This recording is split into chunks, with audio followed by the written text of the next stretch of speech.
Jadi kita hari ini kuliah yang keempat ya. Kita buat judul dulu, pendalaman analisa gaya-gaya dalam. Gaya-gaya dalam. Kemarin itu dari tugas masih sangat tidak paham. Jadi bahwa rumus umum ya, rumus umum kita itu bahwa sigma P sama dengan 0, sigma H sama dengan 0, sigma M terhadap titik tertentu sama dengan 0. Inilah rumus kesetimbangan statis, rumus umum.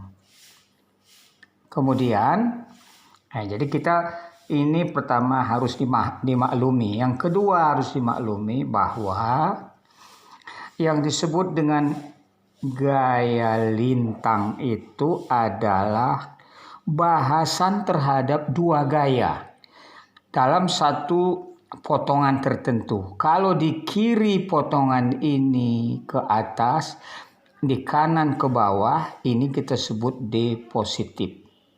Kalau ada sebuah potongan yang kirinya ke bawah, kanannya ke atas, ini kita sebut D negatif.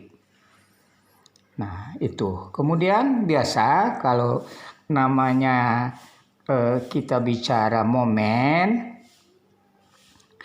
dengan rumus momen sama dengan gaya dikali jarak. Sama dengan P dikali D, begitu. Atau kadang-kadang P dikali A, atau apa saja, atau P dikali Y, begitu. Sekarang apa itu jarak? Ini yang menjadikan perlu. Jarak, ini misalnya titik A, jepit, di sini ada gaya. Jarak gaya P ke terhadap titik A itu ialah panjang garis yang ditarik dari titik A tegak lurus terhadap garis kerja gaya. Jadi inilah namanya DP 1. Kalau P-nya di sini, maka dari titik A bisa ditarik garis tegak lurus di sini, ya sama dengan ini H. Itu yang perlu dimaklumi untuk jarak. Sehingga kalau di sini momen di A ini, momen di A sama dengan ini P2 dikali H, ini ke kanan ya, P2 dikali H dikurang P1 dikali D-nya ini, katakan ini cacing, dikali cacing. Itulah namanya MA. Karena P kali jaraknya. Yang disebut jarak ialah garis yang bisa ditarik dari titik itu tegak lurus terhadap gaya atau tegak lurus terhadap garis kerja gaya. Itu yang perlu. Tolong nanti didefinisikan ini, diulang lagi nih. Diulang nih.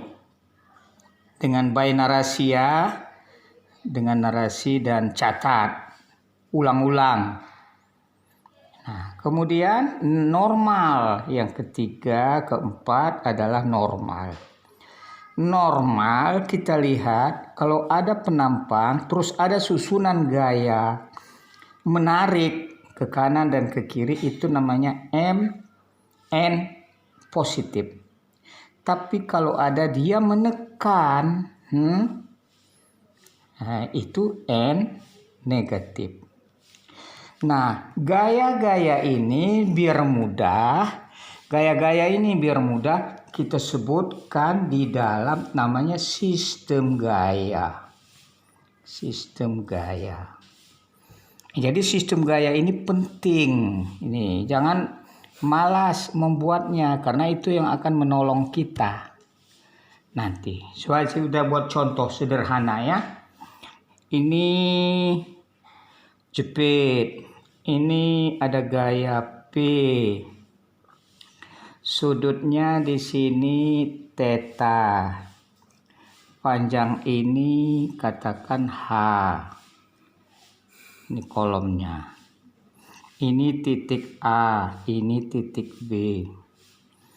Nah, kemudian P dengan sudut ini bisa kita uraikan menjadi P dan P. Ini namanya PY, ini namanya PX. PY itu sama dengan P sin theta. Ini PX ini adalah PX sama dengan P cos theta. Ini panjang ini H. Maka titik A ini mau dilihat reaksinya ini adalah PA sama dengan PY sama dengan P sinus theta. Karena ini tembak ke sini, di sini ada reaksi HA.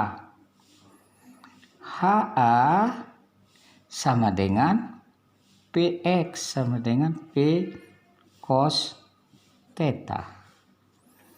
Jadi kemudian momennya dengan mudah kita buat.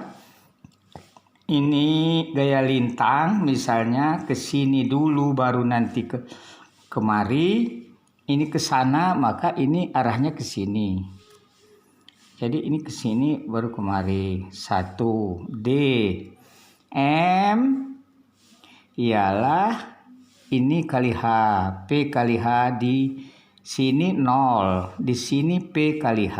Jadi dia sejajar dengan ini. PH negatif. Ini pun boleh kita buat negatif. Nah, kesepakatan normal ialah normal tekan negatif. Ini besarnya PX. Itu dia ya. Ini coba dilihat dan dipahami secara keseluruhan.